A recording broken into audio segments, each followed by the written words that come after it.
duduk.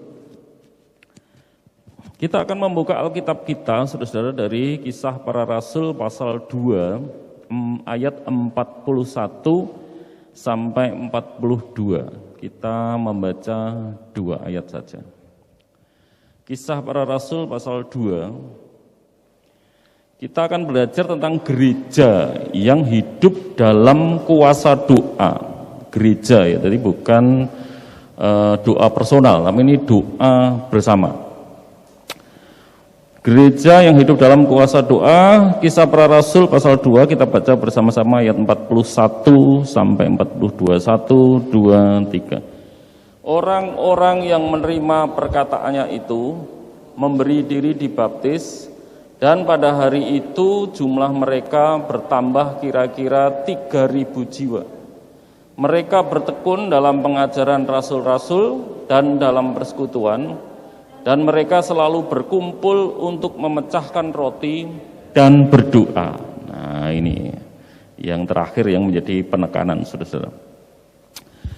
Berdoa itu, saya kalau melihat Vando berdoa, ya, dia duduk, diam, tunduk kepala, terus nanti amin baru bersorak, amin, gitu ya, terus tidur. Ada betulnya, saudara.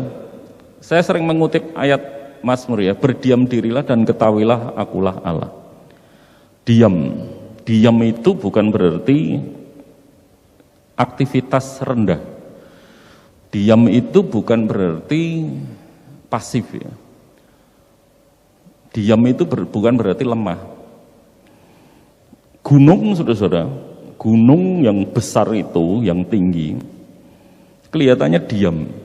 Kalau saudara memperhatikan gunung, kalau saudara anak-anak bermain-main ketika mendaki gunung mulai bercanda, biasanya orang-orang penduduk setempat memberikan, ojo do gojekan, ada apa sebetulnya? Ya, karena gunung itu meskipun diam, saudara-saudara, dia sebetulnya memiliki banyak kisah, banyak misteri, banyak, itu bisa sangat mematikan. Selain memberi kehidupan, memberi keindahan, kadang-kadang juga menghasilkan bencana, ya, tergantung gunungnya. Nah, oleh karena itu, orang yang mau mendaki gunung tidak boleh meremehkan. Alah, cuma naik temen gunung aja. Tidak bisa diremehkan. Di dalam diamnya gunung itu ada jurang, memang ada keindahan-keindahan, ada jurang, ada nanti kalau gunungnya sangat tinggi, lapisan oksigen yang semakin menipis, hawa dingin, kabut, ya, diamnya itu bisa sangat memiliki kekuatan-kekuatan yang kadang-kadang tidak terduga oleh orang yang tidak berpengalaman. Demikian pula diamnya orang berdoa, saudara. Ya, diamnya orang berdoa itu seringkali menjadi bahan tertawaan bagi orang-orang yang tidak mengerti tentang berdoa. Doa itu dipikir aktivitas spiritual religius yang kuno. Ya. Orang-orang yang berdoa itu adalah orang-orang yang tidak intelek. Mungkin ada orang-orang yang sok modern berkata seperti itu. Ya, dianggap aktivitas kuno, dan orang-orang yang bersandar pada Tuhan itu orang-orang yang lemah. Ya, karena memang kelihatannya doa itu pasif, diam tadi. Ya. Saudara-saudaraku yang dikasihi Tuhan, orang-orang yang sok intelek biasanya menganggap bahwa orang-orang beragama, orang-orang yang mempercayai Tuhan adalah orang-orang yang bodoh. Mereka membuat dikotomi, pembedaan antara orang yang religius dan orang yang jenius.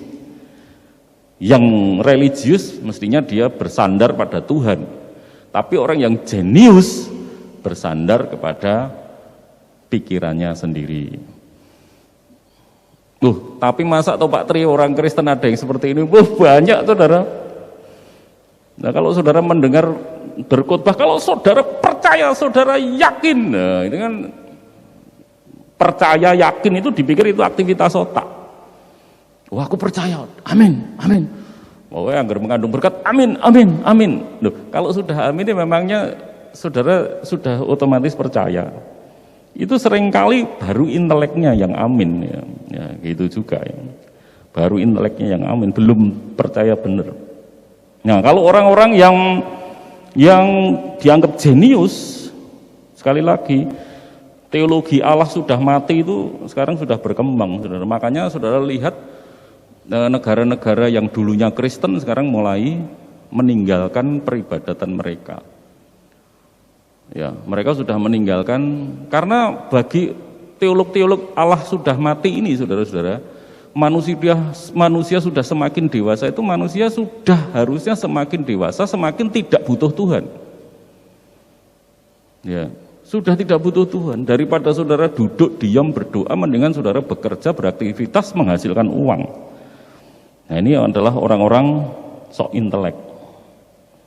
Ya, demikian pula para teolog-teolog yang sudah mulai liberal sudah tidak begitu menekankan doa, ya, tetapi menekankan apa? Karya. Ya, karya apa? Bekerja, bertindak, melayani sesama. Ya, melayani yang tertindas. Biasanya orang-orang teolog-teolog liberal itu aktif, dia membela hak-hak orang-orang yang tertindas, ya, dilanggar dan sebagainya. Itu juga bagus sesungguhnya, itu harus menjadi peringatan bagi gereja bahwa gereja tidak boleh hanya di dalam gedung gereja. Ya, saatnya gereja harus turun menyuarakan suara kenabian, turun ke jalan, ya harus turun ke jalan. Nah, sayangnya yang melakukan itu teolog-teolog liberal, karena mengkritik gereja-gereja yang hanya duduk berdoa di dalam gedung gereja. Ini kesalahannya. Yang berdoa tok, yang berteologi tok. Tapi ada beberapa hamba Tuhan yang memadukan keduanya, berteologi tetapi juga berdoa. Salah satunya adalah yang ditayangkan Samuel Taylor. Samuel Taylor ini adalah seorang filsuf Kristen, saudara-saudara. Seorang filsuf Kristen. Dia berkata demikian, tindakan doa adalah tenaga tertinggi yang paling dapat dilakukan oleh pikiran manusia. Nah, ini ditekankan karena dia filsuf. Tidak semua filsuf itu juga tidak berdoa, ya, tidak religius. Ada filsuf-filsuf yang tidak keminter, tidak terlalu mengandalkan otaknya, tidak menganggap otak manusia itu paling hebat, ya. Termasuk Samuel Taylor ini, ya. Tindakan doa adalah tenaga tertinggi yang paling dapat dilakukan oleh pikiran manusia. Berdoa itu dilakukan dengan konsentrasi penuh dari semua kemampuan berpikir kita. Kumpulan orang banyak dari orang duniawi dan dari orang yang terpelajar sangat tidak mampu untuk berdoa. Ya, maksudnya saudara, kumpulan orang yang duniawi. Kalau dia mengamati, jadi orang yang tidak berdoa itu sebenarnya bukan kok orang itu pinter, bukan, tapi itu duniawi, dia nyebut gitu. Jadi berdoa itu tidak ada relevansinya dengan orang itu tidak intelek. Orang yang berdoa itu berarti orang yang tidak cerdas. Orang yang berdoa itu logikanya lemah, tidak ada hubungannya itu. Ya, dia menyebutnya orang yang tidak berdoa itu karena apa? Duniawi. Ya, karena orang itu duniawi. Atau orang yang pelajar tapi tidak mampu untuk berdoa. Kenapa kok tidak mampu berdoa? Karena dia nyinggung berdoa itu butuh fokus, mengerahkan pikiran. Nah, makanya orang-orang pinter tapi tidak berdoa karena apa? Dia tidak sanggup mengerahkan pikirannya. Berdoa itu jangan dipikir aktivitas remeh, maksudnya gitu. Itu berat. Makanya banyak orang Kristen yang tidak melakukan doa karena tidak kuat bertahan, karena harus fokus sekian jam atau sekian menit, fokus kepada Tuhan, fokus pada firman Tuhan, syair-syair penyembahan, sangat melelahkan. Banyak orang menghindari. Tony Lane menceritakan seorang filsuf yang juga menyatukan antara intelektual dan kehidupan spiritual Kristen, yaitu Justinus. Terkenal ini ya, yang akhirnya jadi martir, Justinus martir. Justinus dengan tegas melawan penyembahan berhala dan sinkritisme. Ia lebih baik mati daripada menyembah berhala. Ia juga sangat kritis terhadap filsafat Yunani mengenai berbagai hal. Namun ia juga sekaligus menggambarkan Kristus bukan yang di luar filsafat Yunani, akan tetapi sebagai kegenapan dari segala yang terbaik dari pikiran Yunani. Jadi Justinus martir ini juga tidak, dia pinter, otaknya tajam, belajar filsafat. Tapi belajar filsafat itu bukan untuk keminter, kemudian tidak berdoa, meremehkan hubungan dengan Tuhan, meremehkan agama. Dia tidak seperti itu, saudara-saudara. Justru filsafat itu sesungguhnya orang yang belajar filsafat lebih mudah mengenal siapakah Yesus. Karena saya pernah sampaikan saudara-saudara bahwa kekristenan itu sesungguhnya sangat rasional, sangat logis. Beberapa hal memang melampaui akal, bukan tidak masuk akal tapi melampaui akal. Melampaui akal artinya apa? Kita bisa menjelaskan dengan akal kita, ya. Tetapi itu jauh yang dapat jauh daripada yang dapat dipikirkan oleh manusia, itu melampaui akal. Johannes Scotus Eriugena, ini orang Irlandia, lahir kira-kira tahun 810, teolog besar zaman Renaissance, ya, zaman pencerahan, satu-satunya pemikir tulen abad ke-8, satu-satunya ya, abad ke-8 itu di mana Romawi roboh. Romawi roboh itu membawa dampak ya, kekaisaran Romawi ketika rubuh itu saudara, catatan-catatan ilmiah semua terhenti, aktivitas makanya disebut zaman ke-8. Dia menulis, ini satu-satunya orang yang menulis ini saudara-saudara, Johannes Scotus Eriugena ini, dia menulis dengan, karena engkau selalu datang kepada akal mereka yang mencari dan mendapatkanmu. Engkau selalu dicari oleh mereka dan selalu ditemukan dan selalu tidak ditemukan juga. Ada orang yang berdoa menemukan Tuhan tapi ada yang tidak. Engkau memang ditemukan di dalam penampakan-penampakan. Dari dalam penampakan itu dengan berbagai cara engkau menjumpai pikiran-pikiran mereka yang mengerti engkau. Nah ini ya, engkau menjumpai pikiran-pikiran mereka yang mengerti engkau dengan cara yang engkau kehendaki. Bagaimana mereka mengerti engkau. Jadi gini loh saudara, salah sekali kalau orang beranggapan orang berdoa, orang mengandalkan Tuhan itu orang tidak intelek. Ya, beberapa teolog, filsuf tadi sudah saya kutip ya. Engkau menjumpai pikiran-pikiran mereka.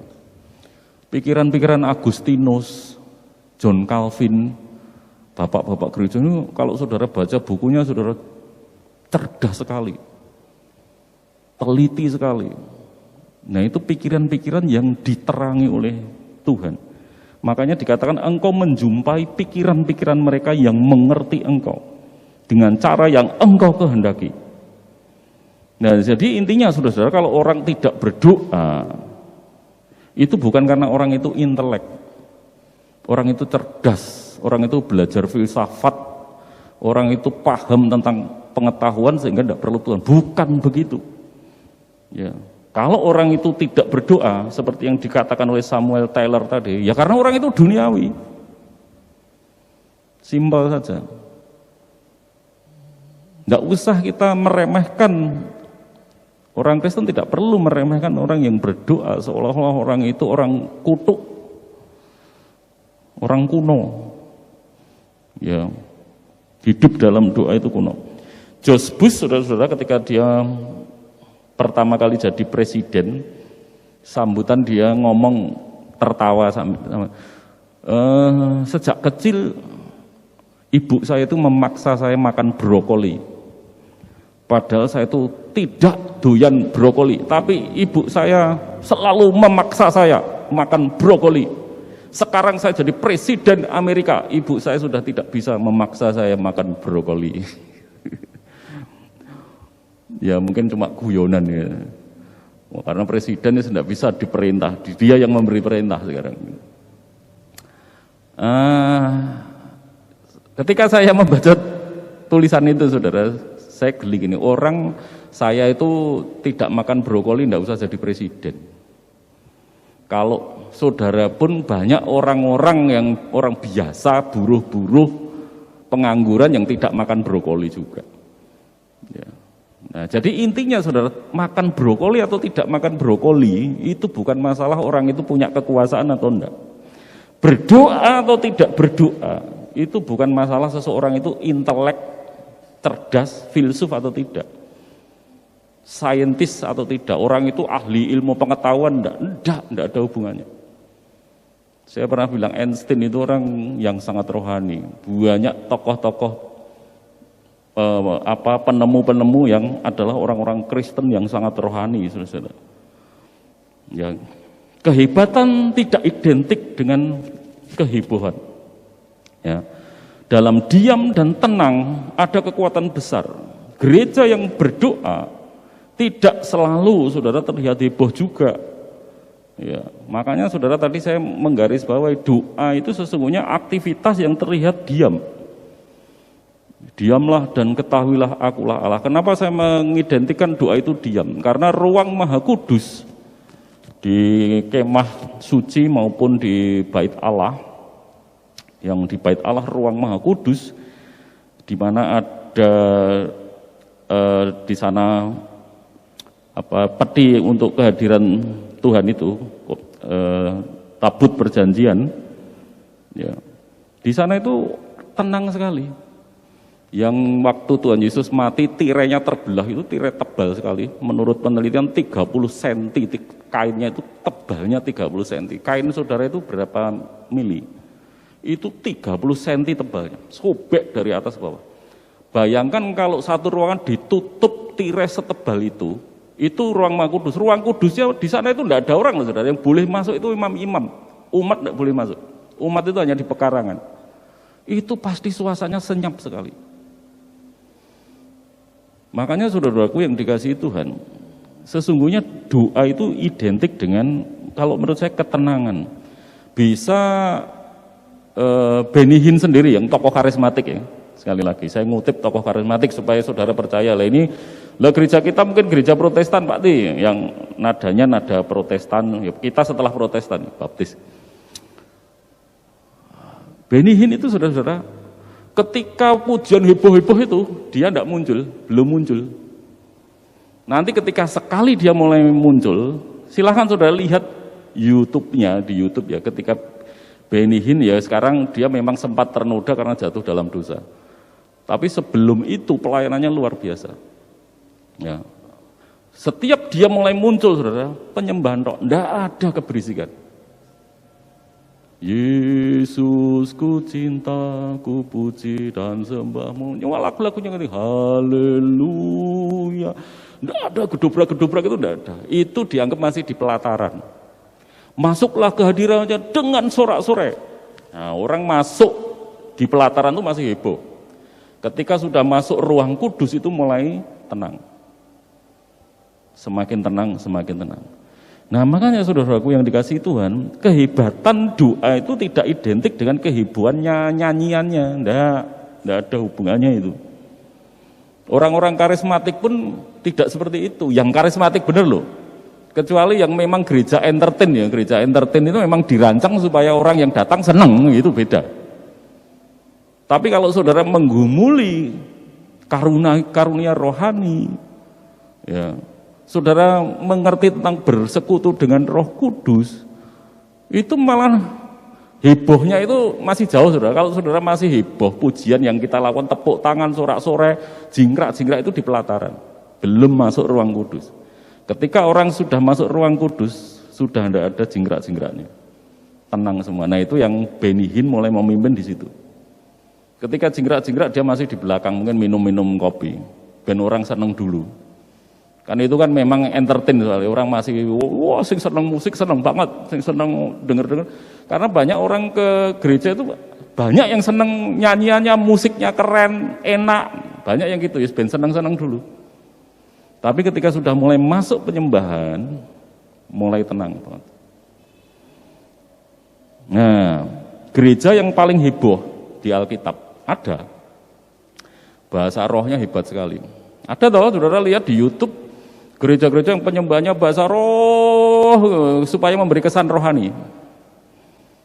Yang belum mengenal bahasa roh nanti silakan dibuka ya, gereja yang berbahasa roh kayak apa. Nah, ada di Alkitab gereja yang menekan bahasa rohnya sangat jelas, yaitu gereja Korintus. Gereja Korintus itu di pasal-pasal pertama 1-3 itu Paulus menyebut gereja kalian itu seperti bayi-bayi. Jadi bahasa roh itu perlu dipamerkan. Padahal Alkitab tidak menentang loh saudara. Paulus tidak menentang menggunakan bahasa roh. Saudara yang punya bahasa roh silahkan digunakan, saya berulang-ulang. Saudara yang punya bahasa roh silahkan digunakan. Di gereja baptis silahkan digunakan.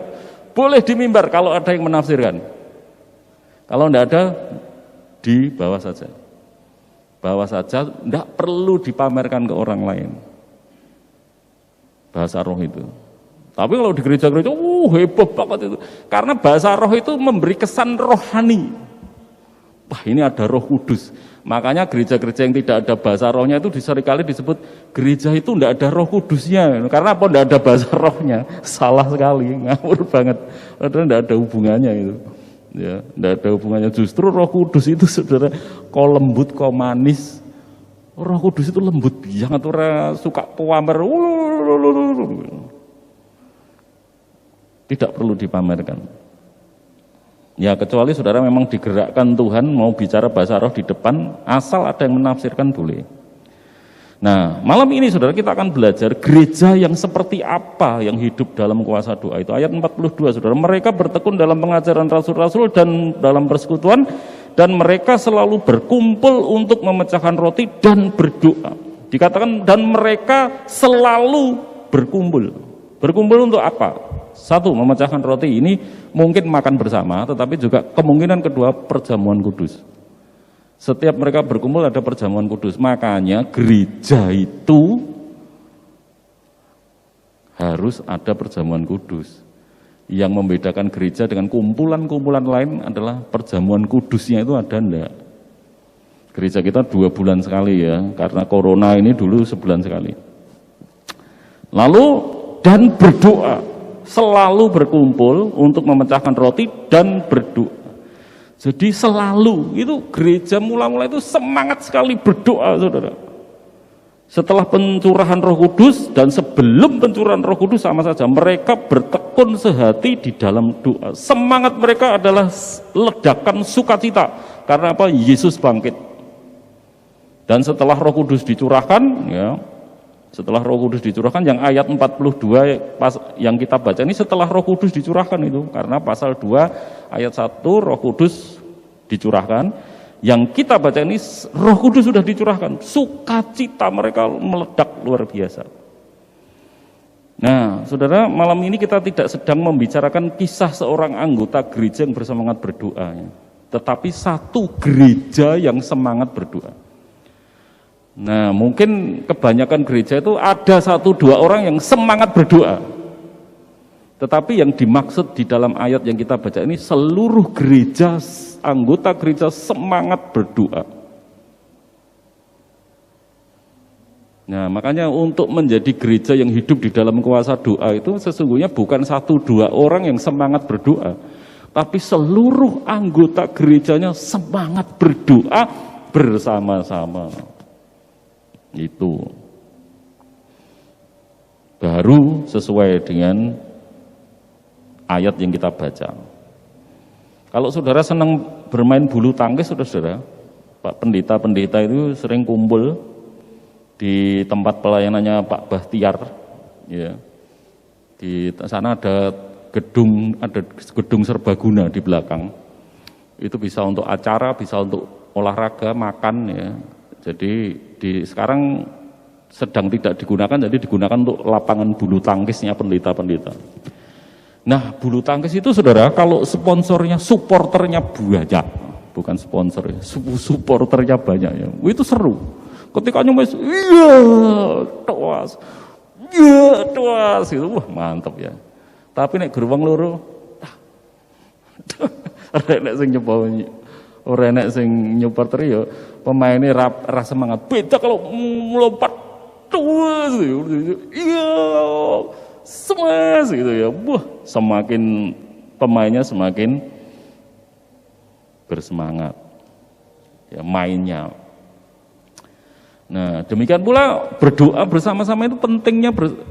Ini saatnya mungkin saudara, ya kemarin berita di India ini ada corona jenis baru lagi atau apa, saya enggak begitu mengikuti ya.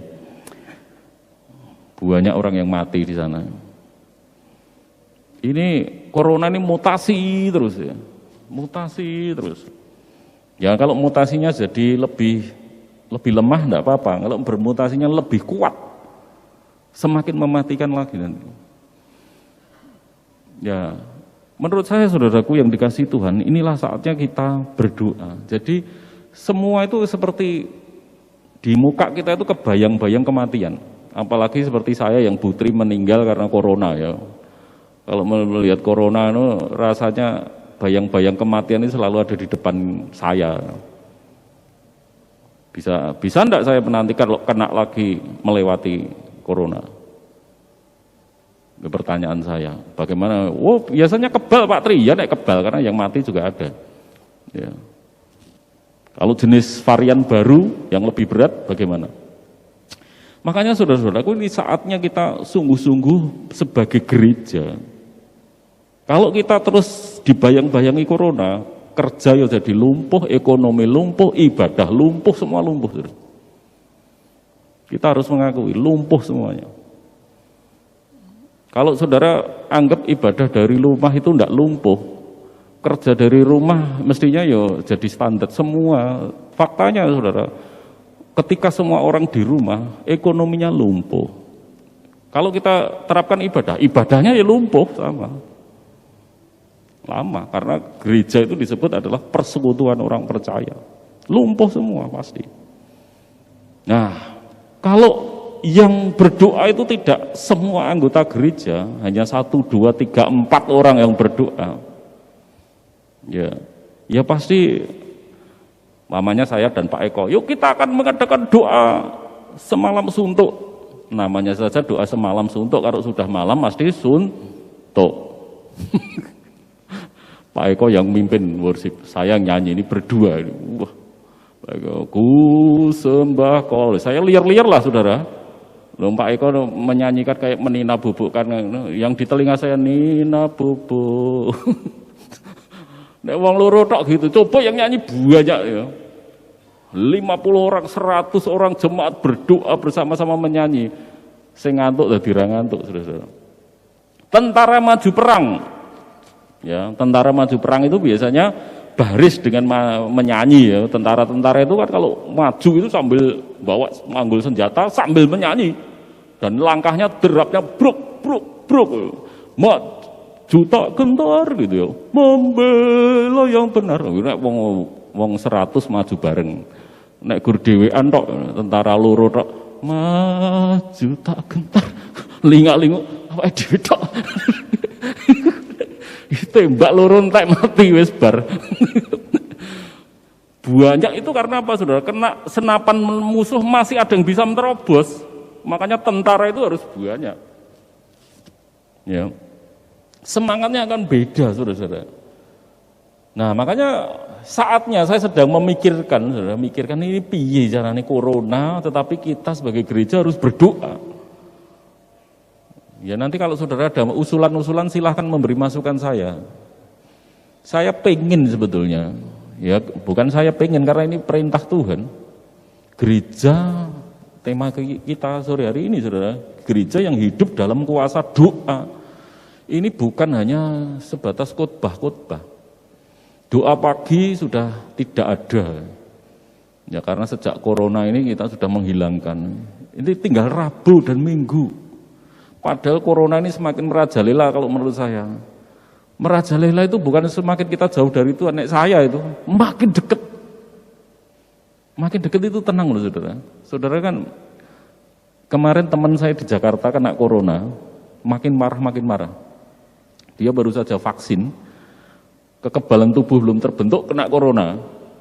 Jadi 2 minggu setelah vaksin itu dia kena corona, parah banget saudara. Infeksi paru-parunya makin meluas, di infus tidak bisa masuk, terus makin parah. Nasihat terakhir saya kepada dia Pak, ya cara saya menghadapi corona kemarin, saya tidak ngerti bisa melewati atau enggak. Bu Christine mungkin ya kesaksian gitu ya dulu ya, enggak ngerti bisa lewat enggak. bisa melampaui corona ini enggak. Tapi kalau sudah ngalam itu tenang loh saudara, pasrah. Pasrah tapi bukan menyerah. Pasrah, nasihat saya, bayangkan kamu tetap fokus, karena ini mahasiswa saya dulu di Grogol, fokus pada saat kamu sembuh nanti kamu melakukan apa?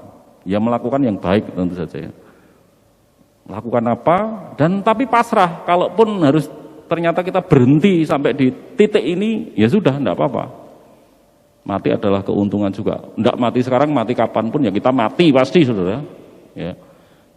Nah, ada kepasrahan. Nah menurut saya oleh karena itu semakin ada corona, setiap saya memikirkan corona ini, neng omah terus tidak mungkin. Tidak mungkin. Tanya Pak Didik, neng omah terus ya Pak Didik. Gak bisa, kendilku guling. Gak bisa, tidak realistis. Karena corona akan selamanya ada, tidak bisa. Sekarang cara menghadapinya bagaimana? Ya sudah, kita siapkan diri kita. Kena, kita berharap mujizat, ya mujizat dari Tuhan. Andaikan kita mati pun ya keuntungan, karena kita sudah dekat dengan Tuhan. Sproul berkata demikian saudara, merupakan tugas dan kehormatan bagi setiap orang Kristen untuk dipersatukan dalam gereja. Nah ini kehormatan ya bagi setiap orang Kristen untuk dipersatukan dalam gereja Kristus. Hal ini merupakan tanggung jawab kita yang penting untuk tidak mengabaikan persekutuan dengan saudara-saudara seiman kita di dalam ibadah bersama-sama.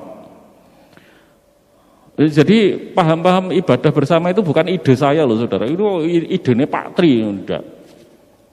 Gereja kita itu mencoba konsisten antara ajaran dan tindakan. Makanya ya mohon maaf kadang-kadang membuat saudara yang mendengar tidak nyaman ya. Wah, ngerungokke Pak Tri dikoroki terus. Lah karena menjaga, tugas saya itu kan menjaga gereja kita ini tetap berdiri sesuai firman Tuhan kan gitu. Mestinya saudara malah marah, yuk pendetanya malah ambruk deprok makan gaji buta. Neng omah terus. Harusnya kan saudara marah gitu ya. Tapi ada resiko gitu, ya. Jadi ini teolog-teolog yang genah yang ngomongnya gitu, saudara. Merupakan tugas dan kehormatan bagi setiap orang Kristen untuk dipersatukan dalam gereja Kristus. Hal ini merupakan tanggung jawab kita yang penting untuk tidak mengabaikan persekutuan dengan saudara-saudara seiman kita di dalam ibadah bersama-sama dan juga untuk berada di bawah penggembalaan gereja. Dan secara aktif terjun sebagai saksi di dalam misi gereja. Gereja bukan merupakan organisasi tetapi suatu organisme. Organisme berarti kehidupan. Gereja terdiri dari anggota yang hidup. Nah, kalau ngomong yang hidup ya berarti ini ada doa. Saudara terjun sebagai saksi, tadi disebut saksi. Sebelum sebagai saksi apa? Terima Roh Kudus. Sebelum Roh Kudus dicurahkan, bertekun dalam doa. Bertekun dalam doa, dikuasai Roh Kudus, dipimpin Roh Kudus, menjadi saksi. Ya, di Yerusalem, Yudea, Samaria dan ke ujung bumi. Yang terakhir saudara, gereja terus harus bertambah jiwa baru, gereja yang hidup dalam kuasa doa. Kalau seluruh gereja sudah berdoa, ya ayat yang kita baca tadi saudara, orang-orang yang menerima perkataannya itu memberi diri dibaptis dan pada hari itu jumlah mereka bertambah kira-kira 3.000 jiwa. Sebenarnya kalau gereja itu tekun di dalam doa, bertambah, pasti bertambah. Kalangbret ada orang baru kemarin ya, Pak Eko, sudah ada Moro Dewi. Ya Pak Eko Bulani sama saya ini sama saja, mung sak pabrik. Saya kan pernah bilang, siapa ya? Saya itu kalau sudah mulai berdoa, jiwa itu datang sendiri. Sekarang sama saja, Pak Eko Bulani, jemaat di sana berdoa, jemaat datang teko dewe. Ya. Di gereja kita minggu sore lalu kan ada jiwa baru, kalau saudara perhatikan, duduk di sana ya. Di tempatnya sekitar belakangnya Bu Endah Pak Lamanuddin itu. Karena orangnya WA saya, Pak Tri saya datang, itu bawa jiwa baru 1. yang mau kelas Kristen baru. Ya. Nah, saudaraku yang dikasihi Tuhan, gereja yang sungguh-sungguh berdoa itu ditandai dengan pertambahan jiwa-jiwa baru. Kalau di zaman sekarang bertambahnya orang, seringkali saudara pindah gereja lain ke gereja tertentu. Itu bukan karena kuasa doa, tetapi karena kuasa daya pikat dari penerapan manajemen modern. Ya, biasanya gereja-gereja sekarang itu, kemarin saya dengan Eldo itu lewat Malang. Pak, aku pernah diajak ke gereja sini ya, sama temanku. Memang gerejanya nyes. Nyes piye to nyes. Gerejanya nyes. Nek gerejanya dhewe saudara masuk nyes apa ndak? Nyos. Gobias sih, saya sudah keringetan. Musiknya, pemainnya seadanya, gereja yang nyes itu saudara-saudara itu pakai manajemen modern. Musisinya kemarin sama Pak Pur, musisinya itu benar-benar nek guru main pas-pasan ndak suruh main.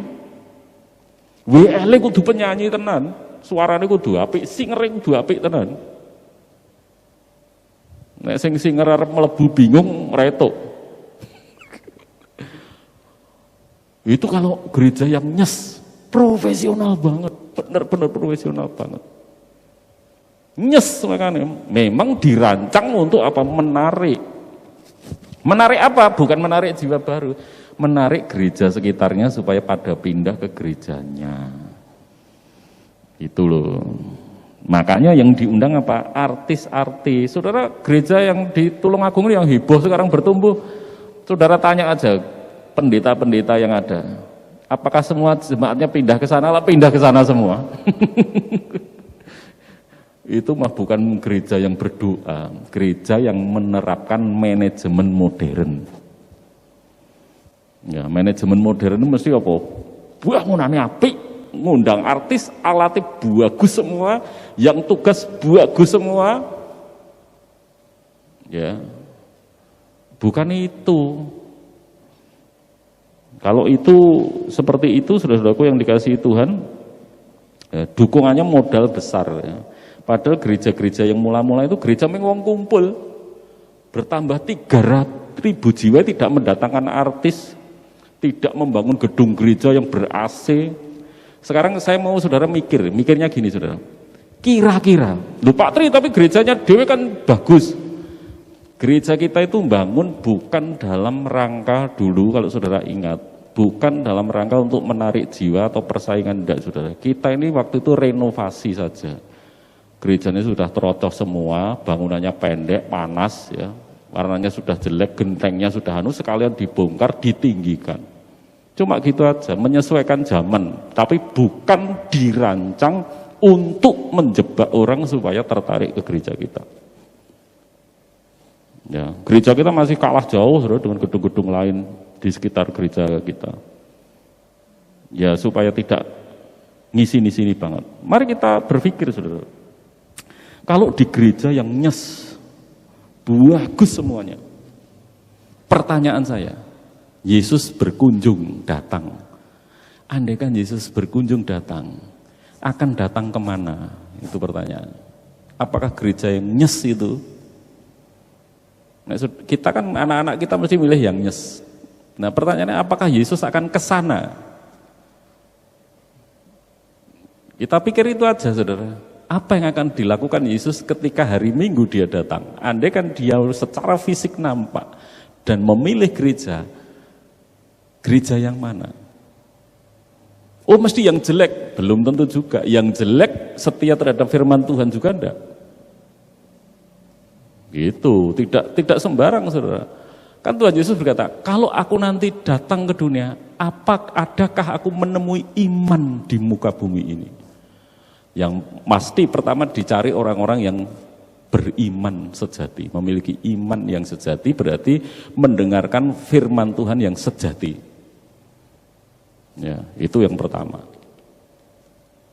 Lalu yang kedua, Yesus sendiri tidak tertarik kepada wah-wahan gitu. Lahir di kandang, tidur di taman, bantalnya batu. Apa Yesus golek yang nyes? Enggak. Dari situ saja sebenarnya kalau orang Kristen mikir, yang dicari Tuhan Yesus apa? Gereja yang setia. Yang setia. Bukan gereja yang dirancang supaya menyenangkan orang yang datang. Nah, saya akan menutup kutipannya dengan kutipan Sefri Lumintang, doktor S3. Silahkan ditayangkan Pak Pur. Led itu kurung itu catatan saya, George Eldon Led, ya, teolog, berkomentar bahwa kerajaan Allah pertama-tama adalah berkenaan dengan penebusan Allah yang diwujudkan dalam Kristus. Dan kedua ialah berkenaan dengan dunia, yaitu mengenai perluasan berkat-berkat pemerintahan Allah yang pasti dialami. Itu berarti kerajaan Allah adalah dunia yang bersifat spiritual dan redemptif. Dan itu telah dimulai oleh orang-orang yang telah mengalami karya penebusan di dalam dan melalui Kristus. Merekalah yang disebut dengan sebutan gereja. Gerejalah yang diamanatkan untuk memberitakannya. Ya, memberitakan Injil. Injil adalah untuk dunia. Berdoa supaya apa? Gereja yang berdoa supaya dapat memberitakan Injil kepada dunia. Nah, bayangkan saudara, kafe-kafe bagus berdiri di Tulungagung ya. Saudara masuk dari arah Rumah Sakit Lama, mentok, sebelum Sumber Pesandang belok kiri, ada kafe baru, kaca semua. Maju, terus saudara telusuri Tulungagung, kafenya bagus-bagus. Lampunya warna-warni bagus-bagus. Karena apa? Mereka ingin menarik pengunjung. Nah, kalau gereja dirancang untuk menarik pengunjung, itu bukan gereja. Gereja itu sesungguhnya dirancang untuk apa? Memberitakan Injil. Bukan menarik jemaat lain. Tapi menarik orang-orang yang terhilang, saudara-saudara. Ya. Menarik orang-orang yang terhilang supaya mengenal juru selamat dan menerima keselamatan di dalam Yesus Kristus. Oleh karena itu mari kita menjadi gereja yang berdoa, ya. Karena gereja yang berdoa pasti menjadi gereja yang bertumbuh, saudara-saudara. Amin. Kita